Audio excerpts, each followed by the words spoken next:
It's my birthday.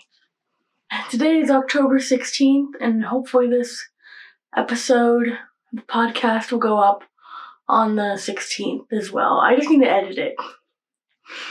Oh, man. But yeah, I'm 16. No. I'm 20. I'm 20. This is going swell. This microphone doesn't work. If you haven't seen any of my podcast episodes before, I have a microphone, but it doesn't work. It's not plugged into anything. So, yeah. I don't know why I do it. I just like it. I will eventually get a microphone that works, but I feel like I'm just going to be really annoying with it because I like messing with the microphone a lot. And I feel like if it was actually the audio, that would sound horrible. So I don't want to deal with that. So I just got a fake microphone, and my camera's, I hope, hopefully picking up the audio. If not, then oops. Yeah, I'm 20. I'm gonna keep saying that because I have not processed that. And if you don't know me, I probably don't look 20. And that's fine with me, honestly. I mean, nothing really has changed. 20 doesn't feel any different than 19. It's just now that I'm not technically a teenager, so there's that. I'm in my 20s, starting my third decade. It's crazy. It's actually crazy. But is it? I mean, I don't know. I was born October 16th, 2001. So now it's 20 years later. Let's go. This podcast, if you can't tell, it's going to be about birthdays. So I'm filming this on my birthday. I don't really have anything planned for the day. I have this crazy theory that when, you know how there's astrological signs and stuff, and people say that determines your personality, kind of. And I'm not sure if I really believe in that stuff. I mean, it's cool to talk to people that do, if they're not that annoying with it. You kind of can learn something new about yourself. So, cool. I'm a Libra, if any of you care about that stuff. And I have co-star. Yeah, whatever. So, I don't know, but I think my theory is, it's not directly based on, when you're born. Necessarily, it kind of is, but not really. Here, so my birthday is October 16th. So, school usually starts, August, September for me for, my whole life, right? So, usually my birthdays would be, on a Tuesday, any of the days, and it would be during school. And, around this time usually was, testing time. For midterms, usually midterms, not finals. So, I remember my senior year of high school, my birthday was on a Friday, and I had 4 tests that day. So it was really hard to enjoy my birthday when I was stressing about my tests. And last year, because this is my 3rd year in college now, I'm a junior. Woo. My freshman year, I think I had school, and I didn't really care. I got to go home early, because it was on a day that I got to go home early. I just got in and out that night, and then boom. I don't really do much for my birthday, really. I get some stuff from my parents, which is nice. I'm not pitying, I'm just saying I don't really care about my birthday that much. I didn't really do anything. I'm here. And I think it's great to recognize and appreciate yourself and growing, because you don't get worse with time, you grow and you get better. That quote, I didn't quote that right, but that's from Nikki Glazer. You get better with time. Oh, you grow in value in time, not the other way around. Something like that, which I agree. And I think that I don't know. I think aging is kind of a weird concept. Not that, I don't know.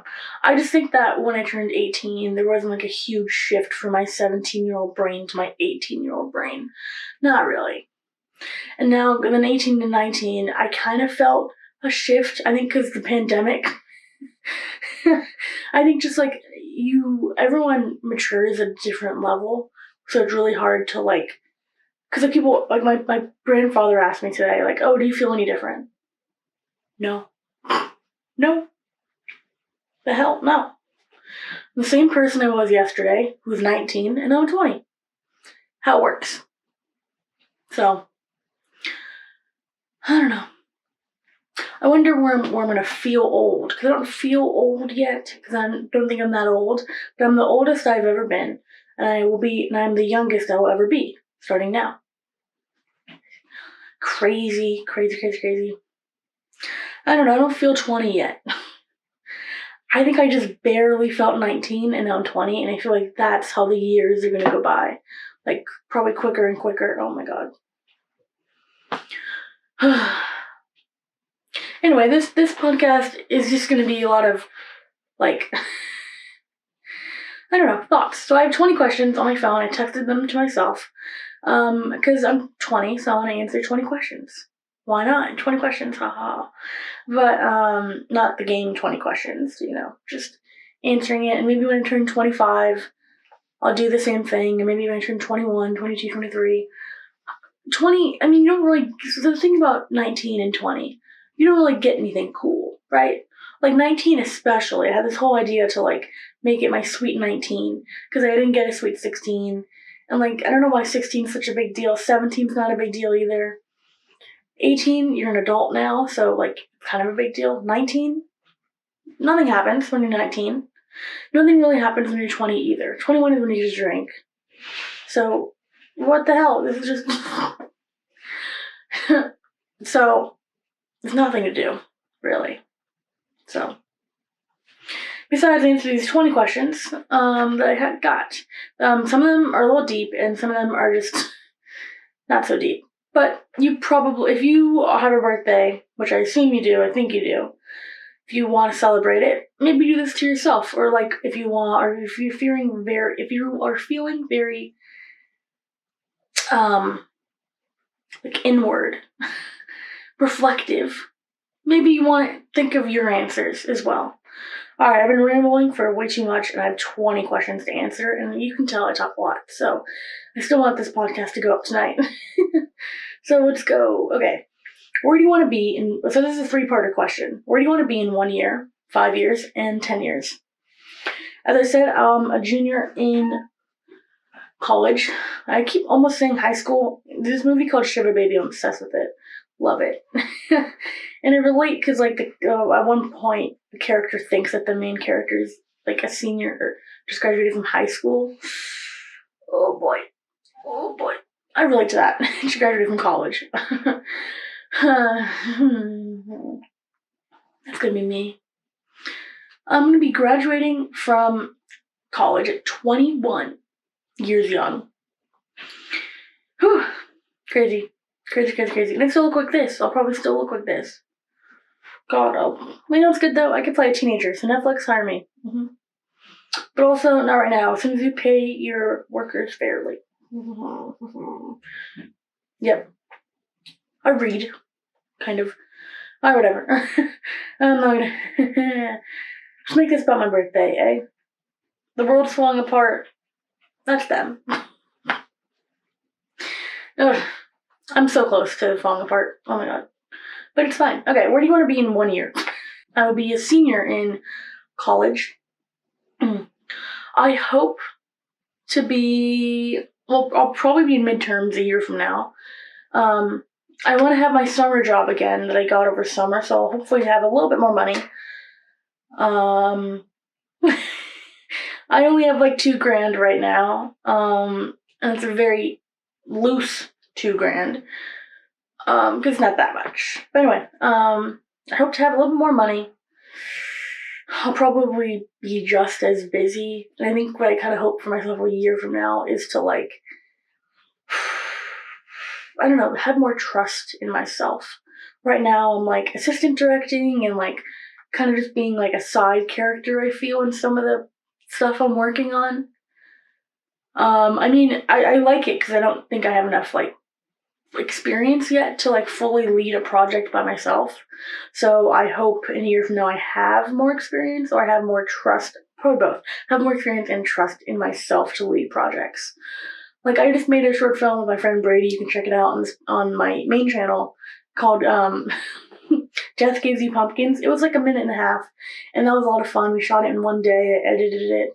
It was a lot of fun, and I hope that I just do more like spontaneous projects like that to grow and expand my skills. And I hope I pass my midterms. Future Athena, you got this. And even if you don't, yeah. Okay, in 5 years. So after college, I have to kind of think about it. I'm thinking now, already as a junior, like first semester junior, that I want to go to graduate school. And I'm looking at places like NYU, UCLA, USC, Cal Arts, possibly. And I gotta probably look at more besides like the famous schools, basically. Because that's kind of Cal Arts, but my dad went there, so that'll be pretty cool. And I'm not sure what I'm going to study in graduate school, but I know I want to go to graduate school. I don't even know the difference between MFA and MA. MA? See, I don't even know. BFA? Fuck. Oh. I hope to learn that in 1 year. I'll probably be applying for graduate school. But after 5 years, I should be out of graduate school for like a year, like 2 years, I guess? I don't know. I hope to still live in LA or to move to New York. We'll see. I want to have like a job at a theater. Like, that'd be a lot of fun. I really like acting and writing and directing. I think a lot of film people do. And I don't know. I really like theater though. Like plays, musicals, more so than like kind of TV acting, even though I do appreciate it, and obviously there's more money in that. Not saying that I'm for the money. I'm just saying whenever I tell people like, oh, I want to do theater, like I really want to do like plays like off Broadway. Off Broadway even sounds like a lot of fun because it's very experimental and just be you, which I think is great. I want to do that, but I'm not sure if that will make me be comfortable, like living wise with money. So I'm going to try to save up for my summer jobs that I just had and hopefully will have this summer. So I'm trying to save as much money as I can because I know probably in 5 years it's going to be a little rough if I'm just going to be like part-time actor at a small theater making like $10 an hour. It's going to be kind of rough. So yeah, I'm definitely not getting married. Usually that's what people, 20, 25, don't want to get married yet. Maybe I'll meet someone, maybe not. I'll kind of get into life partner stuff later, but I don't care if I'm single, if I'm dating. Don't care. I just watched this movie called Dating in New York. It's pretty good. I really like it because I like some of the actors in it. Just watched it. It's about dating in New York, and they're about 25-ish. I don't know how old they necessarily are. But it's a great kind of look into what 5 years from now is going to be for me. Probably I'll be dating in New York or LA. We'll see. We'll see where life takes me. Alright, in 10 years. In 10 years, I'll be 30. This is where I kind of hope that I'm, like, in my career. At least, like, starting it. I know, like, in the industry, like, film, because I do like film, do like theater as well, but I think, like, writing-wise, I would love to be a writer on a TV show or films and stuff, and I know, like, you can't really be directing and writing that unless you have, like, a lot of experience and years, unless you're really lucky and really work hard. But I'm kind of banking on my, not on the luck, I'm nice for the luck, but kind of banking on my hard work. And, like, I think directors, from learning from, like, my professors and stuff who's been in the industry for many, many, many years, like, a lot of them say, like, you have to be a jack of all trades. And I totally now see and I understand that. So I hope in 10 years I have, like, kind of, it's like Pokemon. You collect them all, collect all of the talent and the skills that you can learn. And maybe I'll be with someone serious in 10 years. We'll see. Yeah. It's kind of the goal.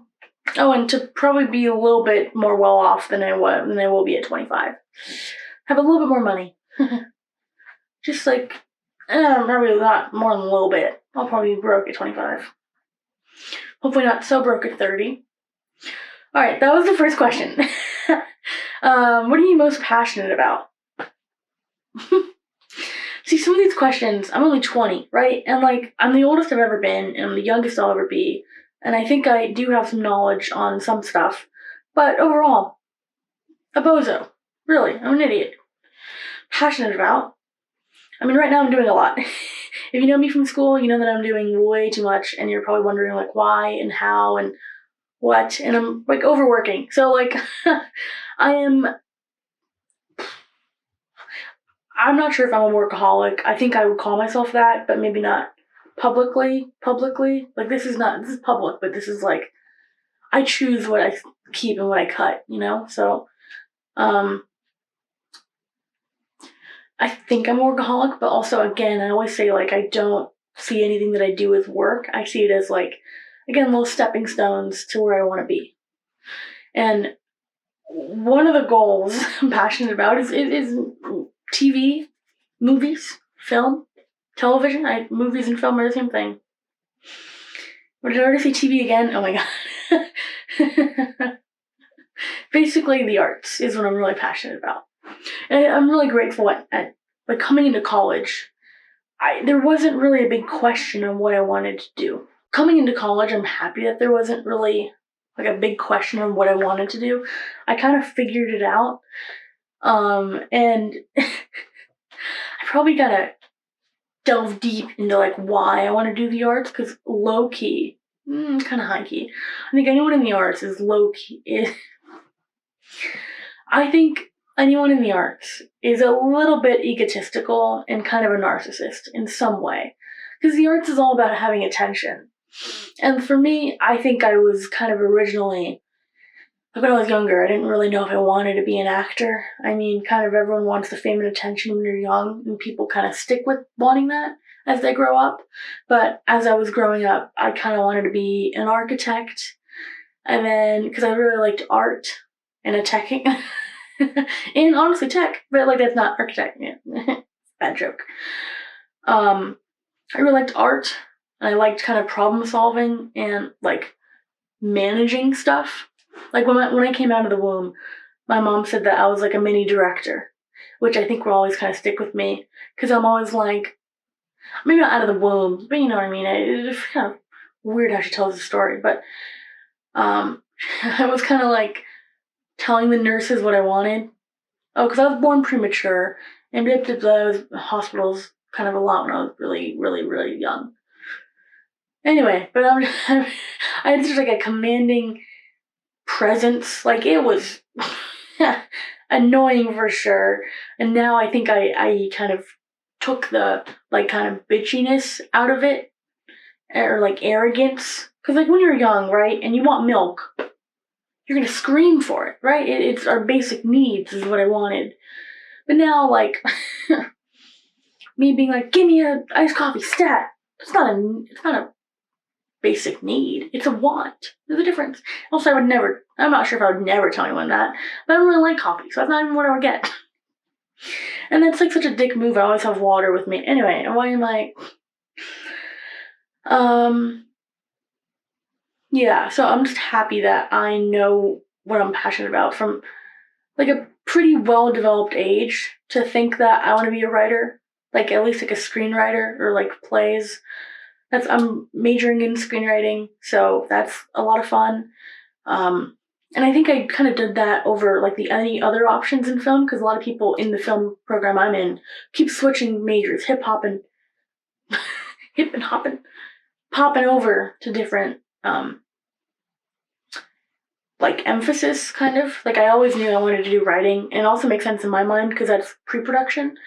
And, like, if you know, because, like, at the end of the day, all film and TV and media, you're telling a story. And if you don't know how a story works, what the fuck are you doing, you know? So, I thought it was just natural for me to learn how a story works. And you can build off of that, and I'm learning how to write, like, TV shows and ads, film, you know, like, a bunch of random stuff that I'm realizing, like, how a story works. And I'm minoring in acting and directing, so it's interesting to kind of see how those three mix. And of course, I'd maybe love to be, like, a cinematographer, like Gaffer, Grip, I don't know, any of them. Now, I'm also, like, really like soundtracks to movies is what I'm getting into as well. Like, I kind of all of it, but it's also a lot of pressure to do all of it. And I don't have the time. Anyway, what am I most passionate about? The arts. This was supposed to be one of the easy questions. So we have 2 down, 18 more to go. All right, what personal achievements are you most proud of? Kind of ties back into the other one. I'm trying to direct more. I think directing when you're young and you have the ability to make a lot of mistakes. And I write kind of practically every day. And I say kind of practically because it depends.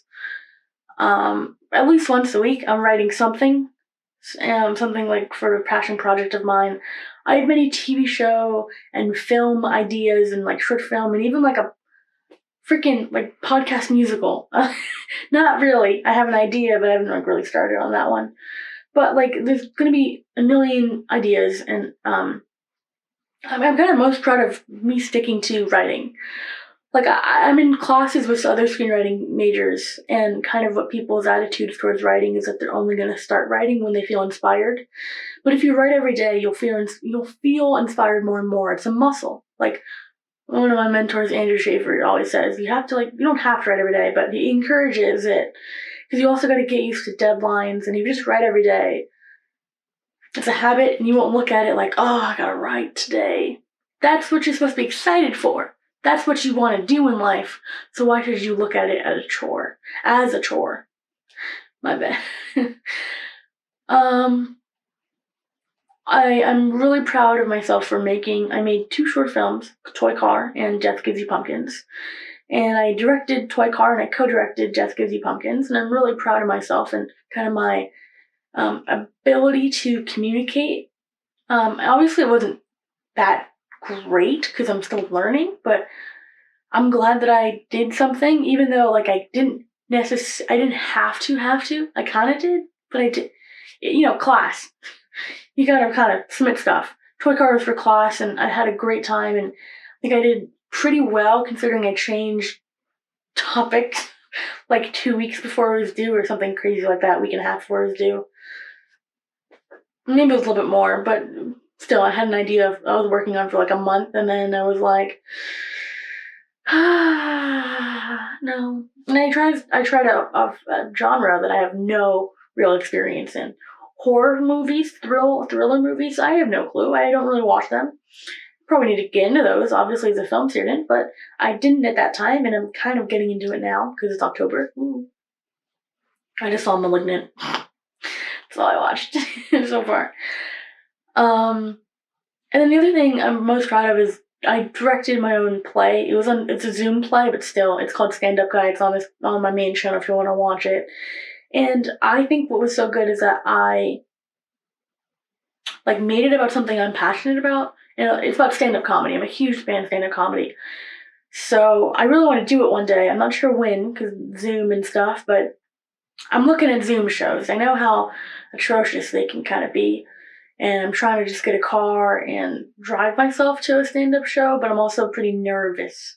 Because once I make a joke, I kind of like go back inside myself and like, no, don't laugh, or, I'm just insecure, I guess. So I don't know, I'm proud of that show, because I didn't change the topic, even though a lot of the jokes it's only funny to me, because I'm a huge fan of stand-up comedy. So a lot of the kind of things that hit me, or like things that I wanted to prove as a writer, if you know, you know, which like isn't really the best universal thing, and I try to make it more universal, and I think it caught on, which, I don't know. Some of the jokes was really related to females or women in comedy. And I was like, who is the average person might not get what this means, but I worked it out. You can watch it if you want. The last thing I'm most proud of is kind of taking on too much. Like right now, I'm in charge of 4 clubs at school. I just joined an a cappella group. And I'm like doing YouTube on the side. And I'm not really doing YouTube too much. I haven't posted a video in kind of a while on this podcast channel because, I'm busy. And I also think I'm lazy, which I think is just like a weird imposter syndrome of sorts.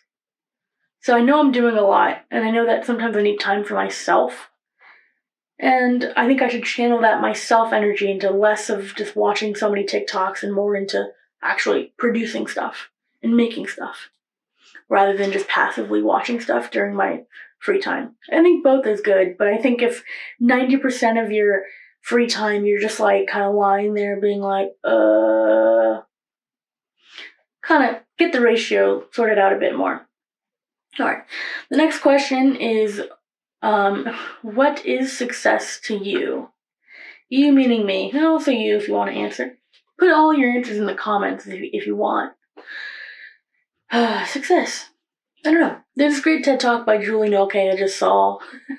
Whenever anyone asks me a question about my personal feelings, I just kind of take someone else's words and I rehash it, which I think isn't the best, but I think that also learning from others and learning from their mistakes can help you grow so you don't have to fall into those mistakes. One of my favorite books is by Whitney Cummings. It's called, oh my god, I'm good, oh, I'm fine, and other lies. And I think I learned a lot just about comedy and about just like life in general. Because as a woman, sometimes you are insecure, and as anyone, I guess you're insecure. But hearing from like this person's Whitney perspective, and she's kind of like one of my role models, it really helps me. I even have like a poster of her, and poster. It's just a little thing I got last year for my birthday. And shout out to Rosebud Baker as well. I don't really remember anything great that you said right now. You said to me a lot of great stuff, a lot of funny bits that I have stuck in my mind, but nothing really relevant right now. But shout out to you, Rosebud. Also, they just did a collab, and I feel like I'm one of the people that manifested it. Even though they're both women in comedy and they had mutual friends, it's all on me. You're welcome. I even have a picture of like the three of us together. It's not like real. They're not actually there. It sounds kind of creepy if I keep explaining it. But it was a really funny moment for me. Just learning who my role models are. Success. Oh, back to Julianna. Okay, so I don't know if you've seen the videos like explaining the pandemic to my past self. Those videos are great. Love her content, and not just that stuff, but like her other comedy and acting. And she did this great TED Talk about like her 6-year overnight success, something of that sort. You can look it up. Just look up her name and then TED Talk. I watched it, and she was kind of. I even had a talk last night with a friend about this kind of similar thing. But I kind of see all the stuff I'm doing right now as, the game when you, sorry, I have to explain it with my hands, but when you, okay. Well, so I went to Camp Matador, shout out, and you do this activity where you're all in a row, like 30, 20 people, I don't know, a lot of people, and you're going over with the sponge, under with the sponge, and so person at the front, back of the line, soaks it in the sponge, and runs all the way across the field and drips it into a pot, whatever, bowl, bucket. Me trying to think of words. Oh boy, bucket. And until you get it to the top or whatever, the line that you had to cross, that's when you win. So I kind of feel like success is kind of like that, because you don't know what's going to bring you success. You can't like plan out your life exactly. So, I think of success and kind of my life as doing the over and under thing, but kind of with myself in a weird way, like going around, basketball tricks, doing just whatever, all around myself, and dunking it in different things, and even being passed around with my friends and family, just like over and under, and me sprinting. I know where the bucket is. Future. I don't know what the bucket can represent. I haven't fully thought of this analogy, but the bucket is there. And you're squeezing the drops and little things, little nuggets, little knowledge, little whatever, into the bucket. But here's the thing, you don't know when that line is that you're going to cross into being successful. And success to me, I'm not sure if it's fame. I'm not sure if I really want that. I'm obsessed with celebrities that don't really want to be famous and kind of get into acting just for like the love of it. And they somehow get famous and they're like, narts. Is that even for all farts? There we go. That's really funny to me. So I'm not sure if I necessarily want to be famous because that's annoying, I think. But I do want to have money. I don't think billionaires should exist. I don't know. but like comfortably. Like be okay and like buy random knickknacks. I'm not like a huge shopper. I wear the same shoes I have for like 3 years, which maybe not that much time, but like I don't spend stuff on like Gucci or weird brands. I just like camera gear and maybe I'll buy Avid Media Composer and all of those Avid stuff if I had money. And I think success is kind of linked to happiness. And if I'm working on a show that I hate, but it's making me a lot of money, that's not success to me. If I'm working on a show that I love and I have some money, if I don't have much money, I think I'm pretty successful. I mean, I hope to like not be in debt, but I don't know. I think success is happiness, or at least they're linked. I don't know. It's a weird question to kind of ask a 20-year-old who's into the entertainment industry, and I asked myself, okay, how would you describe yourself? I honestly don't know. And some of these questions is kind of an I don't know, which is kind of bad, but I remember this Good Luck Charlie, PJ. Like he goes asked a question, he was like, I don't know. And Bob Duncan was like, what? You just say that? What the heck? And he's like, I don't know. And he was like, oh, okay. And then that was just a funny moment because I realized you don't always need to have an answer. You can just say, I don't know. And that's fine. But it should be a goal to like learn what the answer is. And I'm not just gonna leave it at I don't know, but I don't know for like most of these questions, and I'm asking myself to make myself think about it. So in a couple years I can look back being like, oh, the naive bitch. At 30 I'm gonna be broke, fuck her, you know what I mean? Just like anything. Because I think you're supposed to grow in the future. Like that's how you grow, is to look back at and kind of cringe at your younger self. Because you don't know as much, because that time and that time gave you some more knowledge. Okay, describe myself. I'd say I'm kind of funny. You know what's interesting is like when you're asked to describe yourself or describe your friends, you never really talk about their outward appearance. And I don't really think of myself in terms of my outward appearance. I don't really care about more makeup, don't kind of brush my hair. I do when I'm going out. I'm wearing my freaking pajama bottoms and like a green sweater right now. Christmas-esque, but it's not really the point of that. I think I'm kind of funny. I think I'm very curious and very skeptical of things. And I think that curious and skepticism is one and the same in a weird way. I think that when I was younger, I learned to be curious, honestly from Curious George. And I think that I tend to question a lot of things, and I'm pretty opinionated. Even when I can't fully form a sentence, I think I have a lot of opinions deep in, and I tend to like unmute, like especially on Zoom, unmute and be like, wait, what, huh? And kind of not really sit back and be very passive.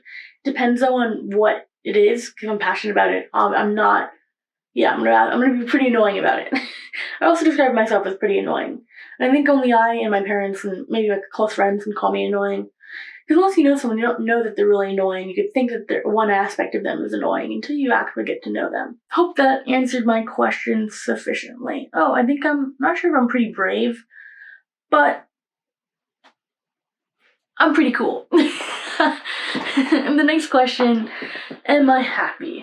I think yes. I'm pretty bubbly sometimes on Zoom calls, and that's an aspect of me, and I think that's a part of me that's growing. I was an introvert, and now I think I'm an extrovert. I feel like you can't really categorize people into one or two things. You can't even do that with gender. Okay, I'm taking queer studies class. Anyway, I digress. I'm happy. Yeah. I think because I learned to like recharge with other humans instead of kind of just being like, all humans suck. I do have those thoughts sometimes because humans do suck, but also humans are great. I mean, it just depends on what type of thing you're watching and what you're observing and kind of your inner voice, what it's telling you. And it's telling what you think about others. And if that voice in there is sad or mad, for any number of reasons, if you really need to pee and you're like, fuck all these people, they all need to pee, gross. What the hell? Just I think I very much changed my inner voice on how thinking about myself and thinking about what I do and thinking about people I surround myself with. Instead of like thinking I'm the coolest bitch in the room. I never really thought that, but I now think of like everyone I can learn and grow from just what they bring to the table. And I had this quote, don't frickin' take it.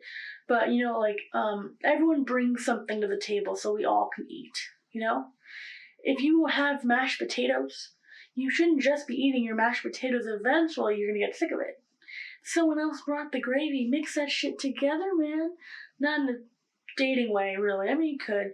Whatever. It's supposed to be like more of a group love fest. And love fest, I mean, not love, but doesn't matter. You can take the metaphor of what you do. It's now yours. There you go. Okay. What are the biggest mistakes I've made in my life? See, I don't really know if I made a mistake. I think, when you go to bed and then your brain just like, here's all the mistakes you've made in the past few days. Recently, I haven't responded to an email by someone I gave my email to, and I feel like shit. I've been feeling like shit for 2 months. They asked me kind of a dumb question. What clubs should I be a part of? Mate, I don't know you. Join them all. That's what I did, and now I'm a freaking officer for, like, a lot of them. And I'm good friends with everyone. And I think that's what you're kind of supposed to do in film school, is to, like, branch out and be friends with everyone. I'm a very much so a floater type person. I don't really necessarily can stick to one friend group, and that's it. I mean, maybe in the future, but I think just having people of all sorts, like having like a kind of a web of people that you know that got your back for different scenarios, and some come in, some come out. It's fine. I think sometimes it can be very isolating, but also it kind of makes me stronger. Like if I go to bed tomorrow night and I cry, of course I want to call someone and be like, hey, I'm crying. But also, I'm not going to put all that baggage on one specific person. Even though I kind of do. Matthew, thank you. Matthew's probably someone I've been talking to a lot, hearing a lot of my inner thoughts, but I stay in some other outer thoughts. Thank you for dealing with that. Really appreciate that. Sometimes you do need someone like that. Thank you. Appreciate you. Shout out. Big shout out. Big shout out. Okay, what was the freaking question? Mistakes. Besides not responding to that email, I'm not sure if I had. If you were to ask my younger self, I think I would have said, like, not going, like, because in middle school I wanted to go to Notre Dame High School. If you know me, I didn't go there. I wanted to go so bad, and I think it's because my teacher went to Notre Dame High School, and I wanted to be a lot like him. He's a very smart, intelligent guy. I still look up to him. I didn't get into Notre Dame. I didn't go. And fuck Notre Dame. Just kidding. I don't really know anything about you. But I'm not sure how I really felt about the attitude, about, like, the place there. I don't think I ever really developed my thoughts on something then. Now I think I'm starting to. It's like checking in with myself, being like, how do I like this? Yeah, they have a lot of benefits, but how do I feel about it? Just kind of checking in with myself. I think I would have said not going there. And then the second thing is I didn't get into LMU. LMU is a school I really wanted to get into. I didn't apply to NYU either. I kind of wished I did that, but also I don't know. Some stuff just has to do with my mentality towards, again, with like treating homework like a huge chore and honestly kind of not doing the chores. Especially my senior year, I had a major case of senioritis, which was not the best. Definitely should not have done that, but I think I've grown from that. I've been getting like practically all A's in college, which is great. I love the school I go to now. I'm not sure if I really have any regrets. I think maybe so not like taking the chance with people. I haven't dated anyone, and I'm 20. That makes me kind of sad. But, like, also not, because I think that if I would have dated back then, because, like, you gotta love, this great Daniel Sloss stand-up show, but it's also, like, comedy talk, the later half, and it really gets you thinking. It's called Jigsaw. Can't freaking speak. Jigsaw. First one's great as well. It's called Dark. It's really great. But Jigsaw is one that I might rewatch it today, because I rewatch it every so often, and I love it. It's great thing. Basically, everyone's building their own jigsaw puzzle piece, but everyone doesn't have a box. So, like, you build it from scratch. Like, first is, like, the corners, that could be your hobbies, and it's your job, and it's your friends, and then it's relationships, and then in the middle is like kind of your why. Like, why are you here? Like, what motivates you? And some people make that your partner piece. Some people are here just to, like, purely bring joy to their partner. And I think that's beautiful, but also, I think you should have something outside of them, because you shouldn't put all your pressure on one person, because that person's probably putting pressure on themselves. Oh, so the partner piece. So I think my biggest mistake is, like, not really, like, I like a lot of people. Usually I kind of learn that. It's not just, like, obviously put your eggs in one basket, because what if that basket breaks? You're going to be left heartbroken. And all your eggs are broken. So your heart and your eggs. So I like a lot of people. I never really, like, did anything about it. But I'm also glad, because I feel like I'm not as dependent on anyone else for, like, my love. Because I have a lot of self-love. I'm pretty cool. That might be the one thing, but you live, you learn, eh? Alright. What are the most important things to you in life? See, some things are kind of similar. I think family. People usually say family is number one. I would agree. I think I kind of have to agree. I think also myself. I think, like, my parents, like, kind of other generations and other people have different attitudes towards themselves, kind of putting themselves last, and I think sometimes they do that, but I know that this girl in here has a lot of hope for herself, and can know what she can handle, usually, and tries to do her best and say yes to everything, which might be kind of dumb, but she's coming from a good place. So what's I guess the question? What are the most important things to you in life, right? Yeah. Friends as well. I think it's kind of crazy because my parents don't have a lot of friends. No hate to them, but I think that they definitely cherish family and kind of me, especially being their kid, over, like, friends. I mean, they have a couple friends, right? But I think that I'm hanging out with different friend groups, like, on a daily or even, like, or just, like, a weekly basis. And I'm in contact with a lot of friends. So I think that's great. But my parents don't really do that. And anyway, friends I think are really big, because you get to choose those. Family you don't really get to choose. You kind of just gotta have to learn to love unconditionally. Which, I mean, yeah, that's cool. No, my pets for sure. Ajax and Breezy. Love you guys. Shout out to you if you guys are watching this. I don't know how. You guys are dogs. But they can try. Alright. If you had $1 million, what would you do with it? $1 million. $1 million. You know, when I was younger, I thought $1 million was a lot more than what it actually is. I mean, $1 million is a lot. It can be life-changing. But I really thought if I had $1 million, I would be like, oh, that's it, done. Don't need to do anything else for the rest of my life. And considering graduate school was like $70,000, that's gonna be, like, living there for graduate school maybe will be $500,000. Maybe less. I don't know how the math works, really. I haven't really thought about it. So, what do I do for $1 million? Probably, right now, I would get myself a car when I get my license, for sure. I'll just, like, put 20 of it away. I want to get a Civic Malibu, because, I don't know, I heard that car had Wi-Fi a couple years ago, and I'm not really into cars, so I heard that car has Wi-Fi, and I was like, well, that's going to be my car. See what happens. I'm probably not going to buy a Tesla. Not yet, at least, because I don't know how the electricity bill. Also, sometimes, like, those type of cars can cause more, like, hurt the globe more than, like, regular gas. And here, I'll explain. There's this great show called Adam Ruins Everything. Definitely check it out. It'll make you so annoying, but also so knowledgeable and just so compassionate, I think. Like, if you don't have any compassion, watch that show. But watch the whole show. Don't just watch half of it, because then you'll be like, oh, fuck people. You gotta wait till the end. It's a great third act, honestly. Great show. And great first 2 acts, too. Fuck it, the whole show's great. Does it have 5 acts? It does. Whatever. TV writing. Is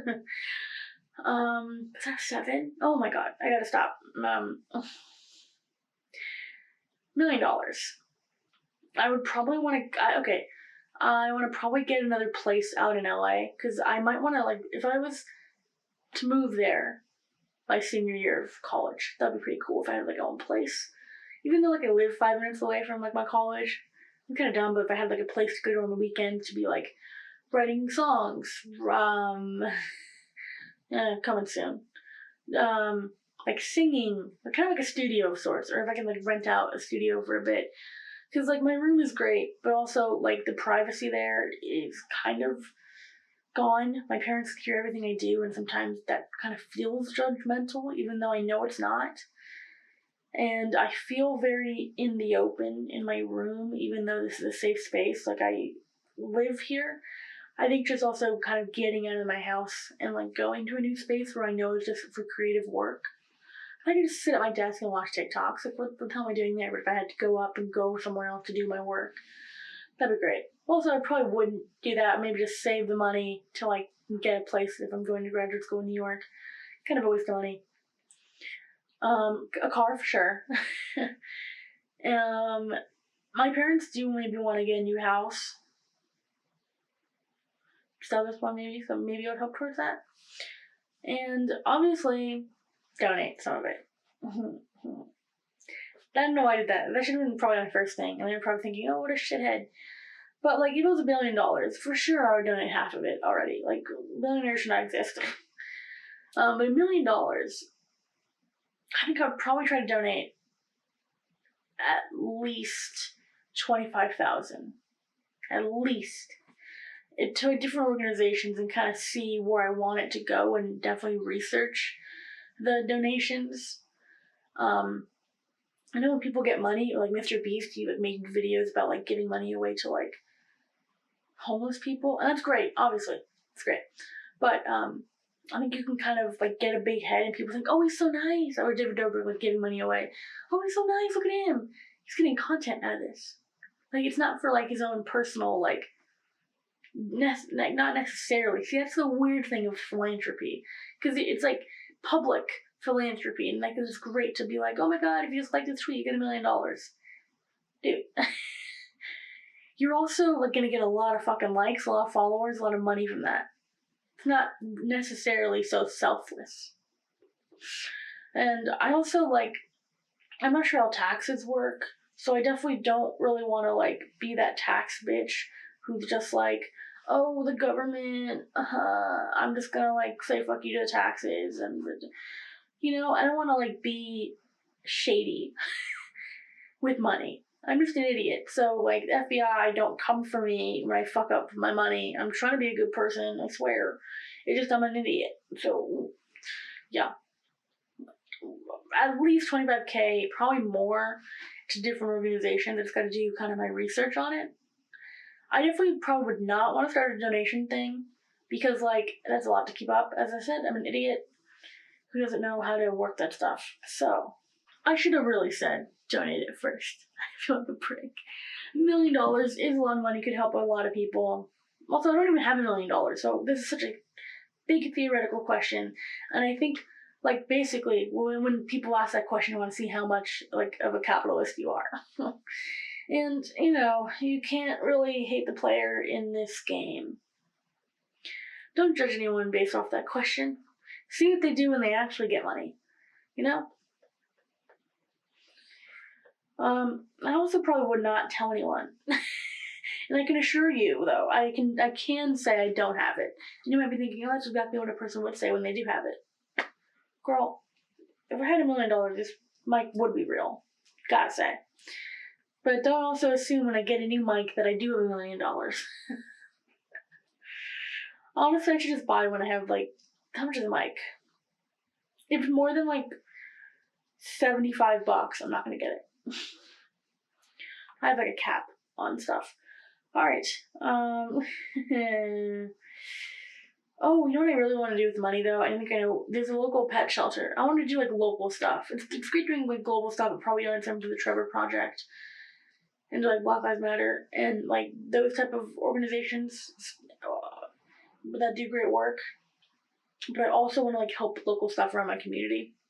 Ryan Trahan, he did great. He raised money and supported local food bank by where he lived in Texas, Austin. So I think that's probably what I'm going to do. There's a local pet shelter that's really great called Pet Orphans. I'm probably doing it to them. Also, I think another way is to just like donate your time as well if you can. So probably would do that as well. Yeah. All right. Next question. Do you love yourself? This one's an easy one. No, I'm just kidding. I swear I'm just kidding. Oh, yes.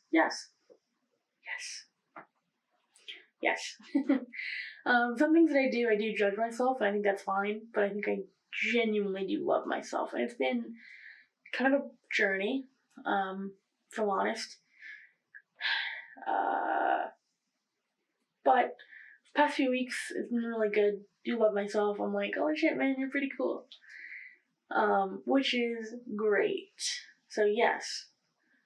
Like 99% of the time, yes. At least recently, which is great to hear. Okay, speaking about love, what are my thoughts on love? Do you believe in love at first sight?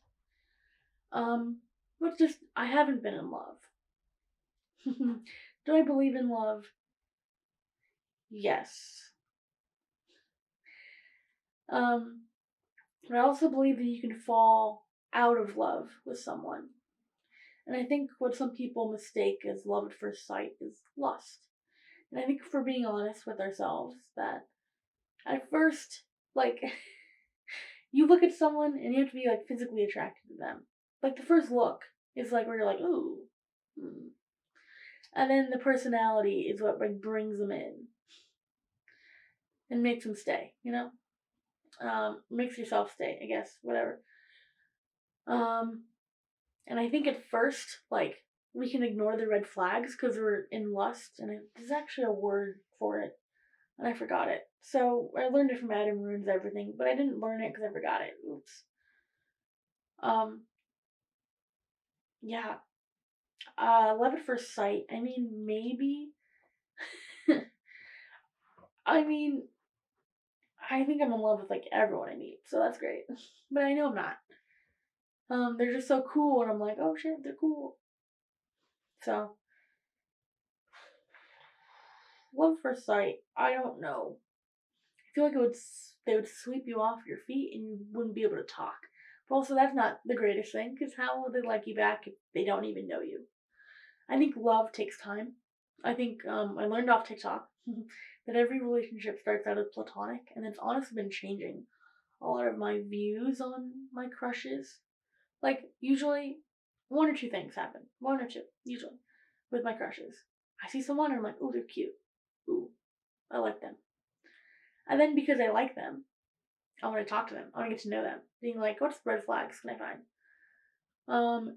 Usually either I ignore them or there's no red flags. I don't know. It just depends on when I was younger, I ignored them. But now I'm just like, I don't know. I don't know if there's any necessarily red flags, like big, huge ones. I mean, like the basic ones of like if they treat like service workers poorly, big no. If they treat their parents poorly, or like a dog, or just kind of the basic human niceties that people need. If they don't have that, get the fuck out. Especially now. Back then, oh my god, oblivious idiot right here.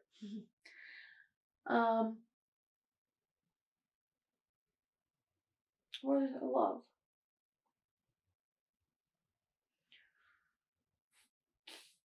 Oh, crushes, yeah.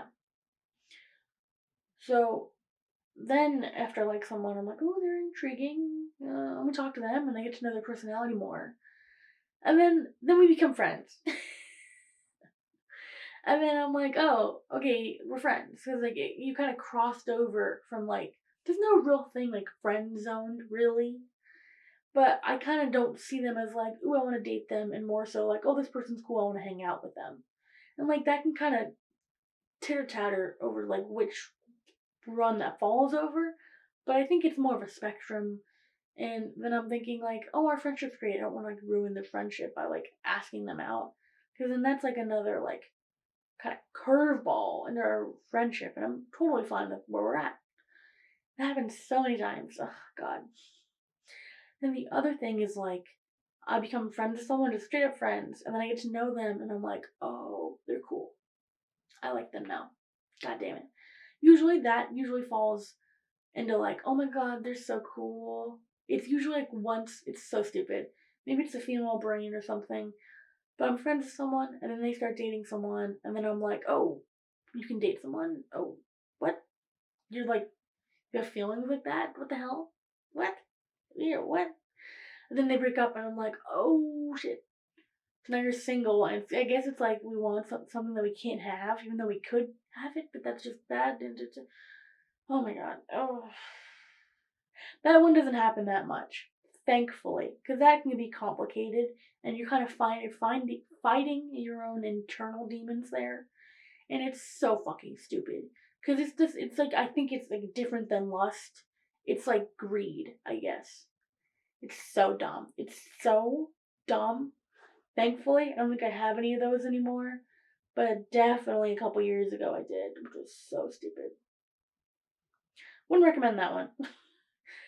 um, Love though, let's see. I think love does exist.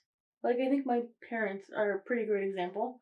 I mean, I know divorce is really common, but my parents are not divorced. Not like bragging, I'm just saying, and I think because what they taught me was that they became friends first. I have a I have a half brother. My mom was in a relationship when she met my dad, so like my mom was emotionally like unavailable because she was married. And then like my dad and my mom were friends for like 10 years. More, maybe. I don't know. I don't know the exact math. But my mom and dad like met before I was even a thought. Which is crazy to me because I'm here today. But they were like friends, right? And coworkers, and then that kind of sparked into stuff later on as soon as they got to know each other more. It's kind of beautiful in a kind of a gross way for me because they're my parents. Um, yeah, I think they love each other. Like they're just like buddies, but like, you know, it's weird. Love is weird. I think Whitney Cummings, bring her back. She she said that love is where you would take a bullet for someone that you yourself want to kill. And that is so true. Like they love each other, but they annoy the shit out of each other. And I annoy the shit out of everybody. So everyone loves me. Just kidding. Everybody loves love. Everybody loves Raymond, not me. Idiot. All right. Is everybody hates Raymond? Oh fuck. All right, whatever. All right. That's kind of my thoughts on love. I'm kind of going more into love because I ordered these questions to kind of piggyback off of what I was saying, or hopefully saying. I didn't really plan anything out. Okay. What is your ideal life partner like? Well, A, I haven't met them. Or I don't know if I've met them, but I don't know who they are right now, currently. Um, it's kind of weird. Tall, dark, and handsome. No, that's just what usually people say. No, I don't know. I think just someone who's going to be there for me. I think I'm a very career-driven person. Um, who really prioritizes their work and kind of their legacy in a weird way, more than like a romantic relationship, which I think could just be me, or I think it's kind of the generation and kind of just the capitalistic mindset. I don't know. I don't know. But probably someone who's like willing to forgive, not like forgive me for like forgetting, because I kind of have a shit memory. I remember weird things, like like all the quotes I've been saying. Like, who remembers that shit besides me? I'll like remember that quote and not remember their birthday. Not saying that I want that to happen. I don't know. There's someone that supports me and that I can support them as much as I can. And I don't think that your life partner should, like, you should make your whole life about them. Like, there's this great song by Garfunkel and Oates about 50-50. About, like, it's 50-50. It's the relationship. It's 50%, 50%. Or it's 100% and 100% together. Not 100% and 0%. You're matching energies and vibes. But, yeah. Hopefully we balance each other out. That'd be helpful. I don't know. This is my life partner to be on the same page as me. Even though I might just be on a different page and expect them to be there already, which isn't the best. I need to work on that. I don't know, open communication, honesty, it's great. I don't have much experience in these endeavors, so we'll see. Do I want to have kids? This is an interesting one. Maybe. I don't know. What was funny, my mom told me that when she was younger, she was adamant about never having kids. And then here I am. For a kid. I'm here. Haha. She wanted me. I don't know why. Kind of crazy. I think I do want kids. I'm a very kind of selfish person in like a gracious way. That might be kind of crazy, but I do want to open up like my own school or like at least work for one. Like be a teacher, and I think I have a lot of knowledge because I grab a lot of knowledge from other sources. And I think I'm kind of entertaining, I guess. Maybe. But I think that teachers and professors and even like parents, you have to, and even the industries I'm going in, you have to balance education and entertainment. Obviously, in the entertainment industry, it's a lot more about entertainment. But in education, yeah, it's more about education, but I think it's a mix of both, and I'm really passionate about both of those in intersecting ways. I'm really passionate about how to make education more entertaining and not just like a boring lecture that people want to just like turn off, and more engaging in a sense that they're actually learning what they're doing instead of just getting by. So, wanting to have kids, I think that would help me. No, it wouldn't help me do anything. Kids is a huge decision, a whole life form. Maybe a few life forms. I don't know. I'm not sure if it would help me do anything. It would help me be a mom, because I would be a mom. Can't be a mom without having a kid. I think sometimes people have kids for very selfish reasons, and I think I want to do it when I feel like it's necessary to, and I want to, and I have the emotional capacity to do so.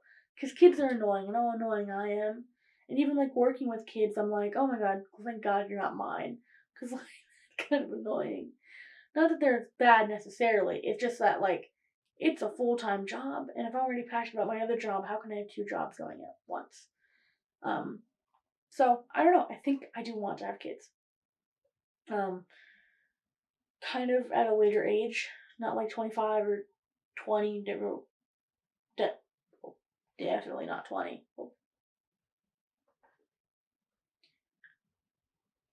No, no. Oh boy. Maybe at 30. I mean, my kind of like weird plan for my life is to like meet someone at 25, date them for 10 years, or relationship thing, and then at 35 have kids. I think 35 to like 45 is when I'll start thinking about kids. All right, because like you can't control your kids. Your kids are a lot like your writing. This is kind of in a weird way that like you can't really control them. You can kind of control your writing, but you shouldn't judge it before it's done. You know, kind of like your kids. I guess I don't know. Any writers that have kids, Let me know how great that analogy is. It's not even mine. Shout out again to Andrew Schaefer. What is your ideal home like? So, when I go to bed, I think a lot of times, like, we kind of make up scenarios in our head to, like, go to sleep to that are soothing to us. Mine have been a wide range of things. It's been, like, people I want to date. Sounds a little weird, but stick with me. And, like, career goals is what I dream about, of, like, directing my first film or, like, winning TIFF. Even though I don't think TIFF is gonna happen. I mean, I don't know. I want it. Hopefully, we'll see. I don't know. Maybe even just being at TIFF. Sometimes in those dreams, you can be very self-indulgent and very selfish. So you kind of just dream big when you're trying to fall asleep in dreams. You dream exponentially huge. I also have like sometimes like my go-to like process is like because my dreams are very have plots and reversals and and character arcs. It's insane. But like my pre-dream, like before I'm asleep, I have to have like a whole plot line and like a growth, and I learn a lesson in order for me to fall asleep. So it takes me a while to fall asleep, which is really annoying. Um, but one of these things that I do, besides like at my future partner or like or wannabe partner, and then like being a superhero, usually the superhero ones kind of was my go-to for many years. Now it's more of like running my own theater school recently, which I don't know why I got that in my head. That's a lot of work. I'm just like thinking about it in my head before I fall asleep. I'm like, oh my god, fuck, I gotta budget before I can fall asleep, which is so dumb. This is why I don't sleep till like 2 a.m. But something that does help me fall asleep is dreaming of my ideal home. I'm not sure if anyone is aware of Logan Paul's home. I love it. I love his home for no reason. I don't really know where it is. I know it's somewhere around LA. I live in LA. And the only reason I love it is because I remember watching videos a long time ago, and he like had a little pond and he had a pool, and oh my god, a bunch of cool shit that he did. I just want like a back house in my ideal home. That sounds very privileged. It costs a lot of money even to live in LA and have like a 2 home setup. Um, but I want the second home to be like a studio. Like I kind of already envisioned it, right? Um, I just watched Silver Linings Playbook, so it's kind of just that back home. That. I want that as back home. And I don't really care what the front home is, because fuck it. Because I want to be in the back home making little tunes, writing little scripts. Maybe not little scripts, we'll see. Not writing little tunes, hopefully like musicals. Not so little. Oh my god, it's gonna be a lot of work. But I'm excited for my future life of failure and getting up and working and succeeding. Woo. Yeah. I don't know. That's kind of my future home, ideal home. I'm not an interior decorator. I want some. Oh, I do want. This is a very selfish 20-year-old thing that I want. Because I do YouTube videos. I think I want to keep that up in the future. I want like a whole room where I could just film stuff, but like one wall would be like TV posters, the other wall movie posters, and then the other wall is like fan art. Fan art one's a little funny, and then the last one could be like because I have a record player now. Thank you, shout out to Matthew, and like maybe it could be like a record wall or something. I don't know, but like that like just imagine stepping in like the whole wall is just like there's no like you can't see the white wall. It's just filled to the brim of shit like that. And that sounds like a really dumb room. Really probably nauseating room to step into. But kind of fucking dope for me as a 20-year-old. Even though the 30-year-old me or maybe even the 25-year-old me would fucking hate that. But that's kind of sick to me right now. It'd be so cool because I could be like, oh my god, that's so good. Yeah, should be great. Yeah, just whatever.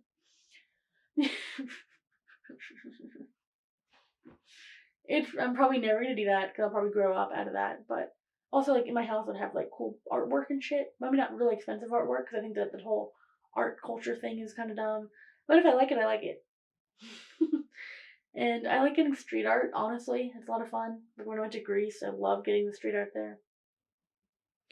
It's kind of anything, like little weird art knickknacks and stuff. And I want to like support local artists if I have like a cool ass house. It's like this, I got all of these guys' pieces, and it's just pictures. It's just little doodles of SpongeBob. Fucking cool. It's my niche. I don't know. And yeah, that's my ideal home. Oh, I do low key want like a movie theater room if I'm rich enough. I don't want a bowling thing or like an indoor pool. Fuck that. I want like a movie theater room. I did basically just want a lazy boy and a big TV. Um, Basically that's the movie theater room. Not really, but you know what I mean. That's just sick to me. That's my ideal home. That's gonna be cool. Oh, but where I want to live. Because I mentioned like NYU or that's just I don't know. That's my home if I'm being like an artist of sorts. Hopefully that's in LA. I do want a place in New York if I can afford it. Probably not though. Like realistically not. But I do want to be bi-coastal. So like my New York apartment is anything I can afford. And I was thinking if I had kids, I want them to be raised in Jersey or maybe New York. The only reason Jersey is because it's like a little bit cheaper than New York. I'm seeing how much money I have. Probably will be broke, but or maybe like I don't know, Chicago or Toronto, Vancouver, Greece. I don't know where I will be, but I definitely want a house that can like I think just a drum kit would be cool. I didn't even play the fucking drums, but I'll learn it if I have a big enough house. See, that's the fucking thing. Why like rich and famous people kind of fuck them, but also like good for them. But like, man, I just want that house in Silver Linings Playbook. That little that's so cute. Oh, yeah. All right, houses just get me excited. I really like pens and notebooks, and I guess houses now too. um, yeah. All right, the next question is, what is your what is your ideal self? Well, I kind of always have like a vision of me being like cool. Done. Check. No, no. I mean, yeah, but I don't know. I feel like I got my shit together. I'm like a boss ass bitch. I don't know. I have like a lot of dreams. Depends on like what, again, kind of makes me successful or what like I'm interested in, what makes me happy. Like I have a lot of like plans for YouTube, but I can't even like post weekly, so I'm not even sure how like beneficial all of that dreaming is and kind of planning. Um, I think my ideal self is doing the best that she can with fulfilling what she wants to do. I do want to work at SNL, which sounds kind of crazy. Well, because I also like, what? Here's how much I want to do. Right, my dream when I go to New York. I'm at graduate school, right? So just imagine that. How much I don't even know how much work that's gonna be. But here's what I imagine when I go to graduate school. First year, I'm at graduate school, NYU, right? I'm meeting a bunch of people there, networking, living that whole NYU graduate school life. Writing whatever the hell, I don't know, doing, that stuff. I'm working part-time in a small theater, so I'm getting that theater experience. I'm doing stand-up comedy on the side at clubs, like four different clubs a weekend, maybe even more, depends. I'm auditioning and I'm in a different show. Or I'm in like a TV show or like a small film or something. I'm doing film, I'm doing theater, I'm doing comedy, I'm doing school. That's just my first year. While also doing clubs and whatever the heck have you at graduate school that I can do. Anything I can do, I'll try and do. And then the next year, same thing, but which raise it a bit more. So I'm writing my own show, either play, a TV show, film, whatever the fuck. I'm writing something, and I'm getting it made. So instead of like acting in it or being in someone else's shit, I'm making my own shit. Still doing comedy, just raise it up a bit, but maybe I'm getting like paid to do a few spots. Probably not in my first year of comedy. Probably, definitely not. So whatever, keep that the same, but maybe working a little bit harder and like workshopping comedy a bit more. Um, and then I'm also, screw also making my own shit. I'm also gonna be like doing theater, like off Broadway stuff. Maybe off Broadway stuff. A little bit higher up the food chain. Right. And then I graduate graduate school. And now I'm like, shit, I gotta like fend for myself. What am I gonna do? So basically, I imagined myself, if I can, probably would not happen, but being on Broadway, doing SNL, and doing like stand up shows. Like all in one fucking day. Huh? I don't think that's possible, eh? I mean, maybe it's not impossible, but I feel like it's definitely not. I feel like I'm kind of triple booked. Which is insane, because yep. But I kind of want to do all three of those. Which is, any one of those is incredibly hard. Getting on SNL, and even, the SNL could just be an internship during graduate school. I don't know. And then Broadway, oh my god. There's so many people that want to do Broadway. Obviously, it's a pretty good gig. Pretty good. And then like stand-up comedy, that's great. It just takes a lot of hard work and dedication. So, but like my ass thinks that my future self is doing all three of those things. I'm a writer on SNL, and then like I'm doing a Broadway show. You know what fucking show I envision doing? Wicked. You know who I'm playing? Elphaba. Huh? I don't think I have necessarily all that talent yet. Definitely not now. Definitely not in the next. Planning on that in 4 years? Bitch, no. Maybe, but probably not.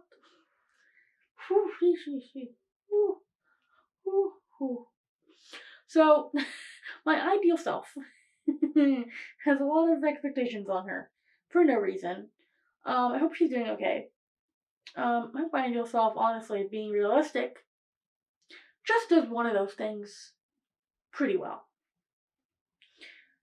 Great to do one of them, so that's what I hope. See, that's insane. That Broadway, SNL, stand-up comedy, all of that. And not to mention, on top of that, YouTube is still a consistent thing. No. That's what my heaven would be. But that doesn't really seem like heaven necessarily. It seems like a lot of fucking work. Yeah, alright. What do you want people to say about you at your funeral? Well, if I did all three of those things, I definitely would die. So what do people say?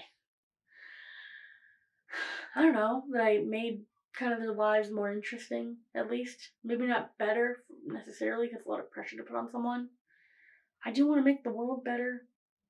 I don't know how yet. So if I did tomorrow, I hope people would say, like, oh, she's a very funny character. It's so sad that she died so young. Because I'm young, 20.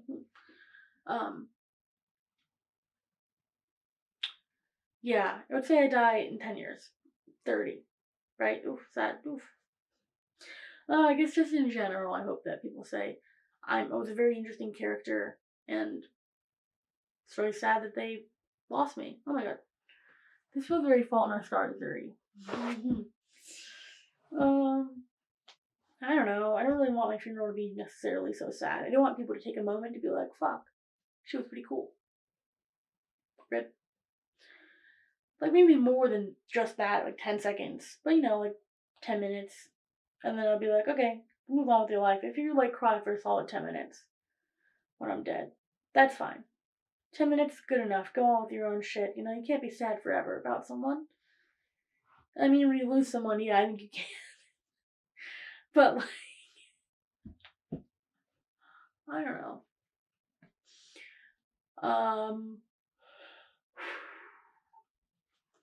I mean, I know eventually I'm gonna die. We all are gonna die. We are all gonna die. Which is so sad. But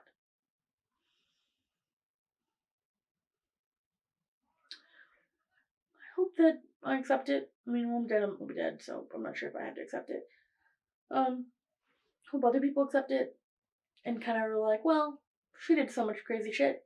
Maybe I'll do more, or maybe I'll do less, or learn from my mistakes. That's what I hope people say at my funeral about me. Like, oh, that bitch is crazy. Okay, I'll learn from what she did. Okay, what are your biggest goals and dreams? Well, kind of SNL, Broadway. I'm not sure where my life is gonna go. I have many different paths, and I'm not sure. I'm kind of just like taking a step there, taking a step there, taking a step there, there. I'm kind of seeing what's gonna happen. Soon, I want to direct more short films. I already mentioned that. And I eventually do want to be a showrunner for a TV show. That's something I do want. Basically, call me Lin-Manuel or Miranda Mann, or Aaron Sorkin, or David Mamet, any of those guys. And do that, because that's pretty sick. Maybe you want to have my own production company and my theater company. That's a lot of shit I gotta run, though, so I'm not sure how well prepped I'll be. A lot of dreams, a lot of hopes. Those are all pretty big, so any of those. All of those? Yes, and, huh? Improv. Okay, what advice would you give to your younger self? Probably some advice I should take my older self, which is me right now. Try to not do too much. Try to not put too much pressure on you, while me putting more pressure on myself. I would say that some of the things that you're worrying about doesn't matter. They really don't. You're not getting an LMU. Oh, what? You're sad for like a week? Girl, did you really want to go that bad? No. Or you didn't get into Notre Dame, but you went to school that you went to. I'm not going to say it. Probably said it before. You went to school that you went to and you met great people and you learned a lot about yourself. You would have probably been at Notre Dame thinking you're going to be an architect, and then you'd have been singing show tunes while you're at architect, and you're like, damn, if only I had the courage to drop out and be a writer, do comedy, do musical theater, do whatever, So I think that, I don't know, I don't really know what other advice I would kind of have, because like this is kind of questions for people when they made it, and I know for a fact I haven't made it, and that's not a problem with me, because I think that making it and money and fame isn't, like, they're all linked, but that's not really what I'm going for.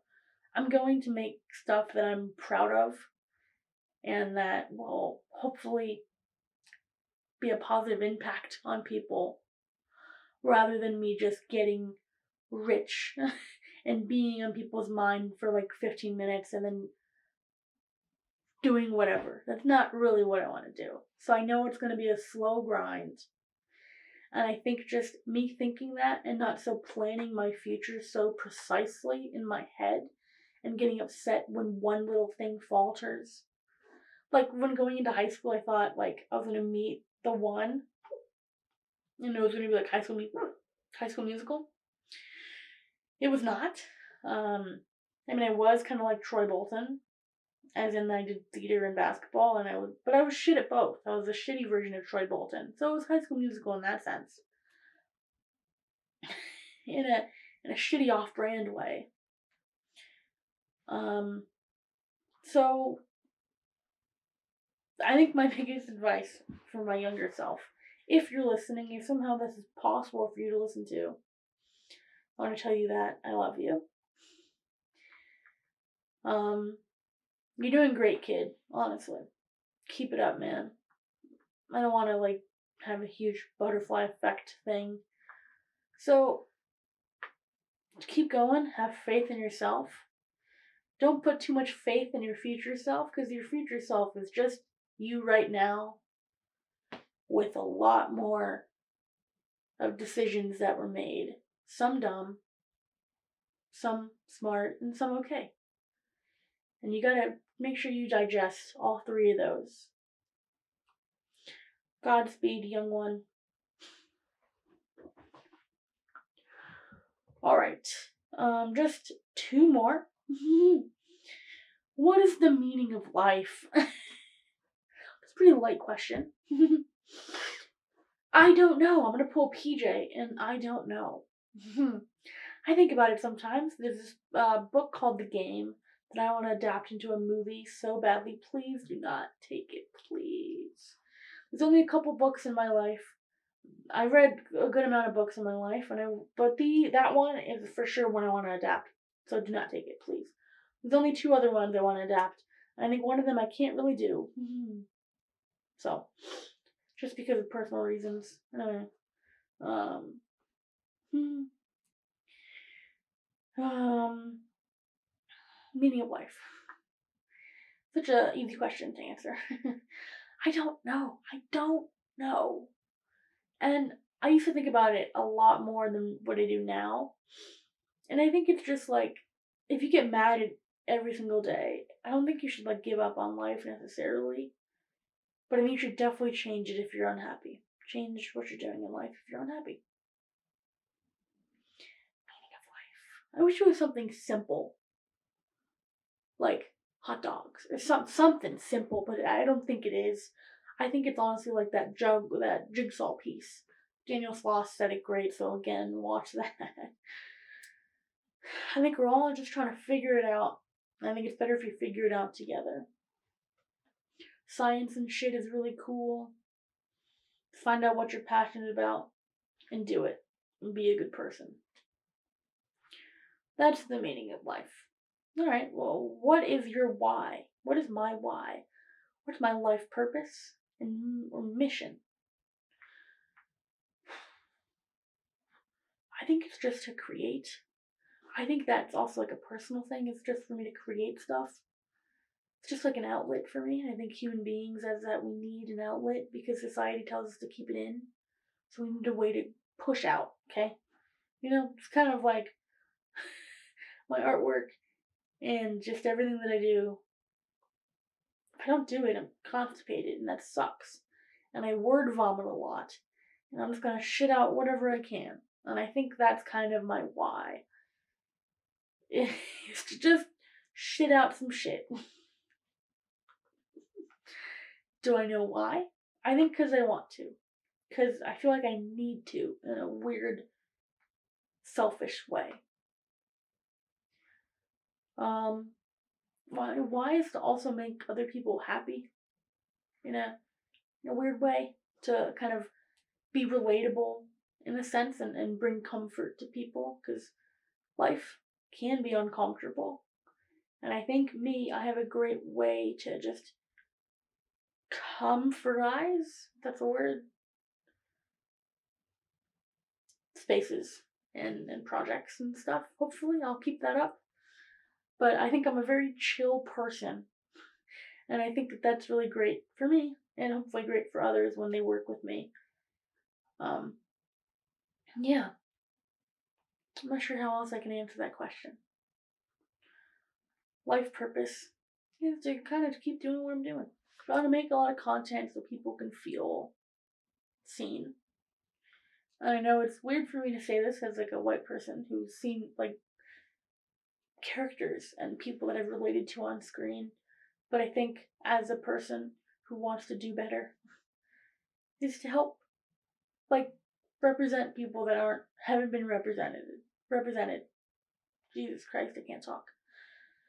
And just do what I can in general as well. So life purpose is to just keep calm and rock on. That's my last question. If you want to wish me happy birthday in the comments, that would be great. You don't have to. I don't really care. I mean, my birthdays happen one of every 365 days. 366 on a leap year. So I don't care. Birthdays don't really mean that much to me. Kind of every day is a grinding day. Grind. On that grind, So yeah, I think this is a good thing to do. Hopefully. I'm still young, dumb, and broke. But now I'm supposedly different than who I was yesterday. One more lap around the sun. Hopefully a lot more to come. Knock on wood.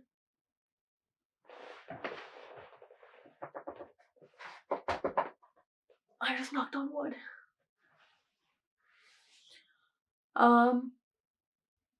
Yeah, I hope you enjoyed this episode. It's very, I guess philosophical in a weird way. Yep, I hope to be doing more of these podcasts. I keep saying that. I want to make it weekly, but I just don't know if I can. I'll post when I want to. I really like these because it gets really a chance for me to be introspective and to think about life kind of critically, but also kind of just flimsily, and splice my words together in my head and try to say words that make sense. And hopefully this was a good one. We'll see. And if I can't say it, if your birthday's not today, I'm gonna wish you a happy birthday whenever you have a birthday. So yeah. That's it. Bye.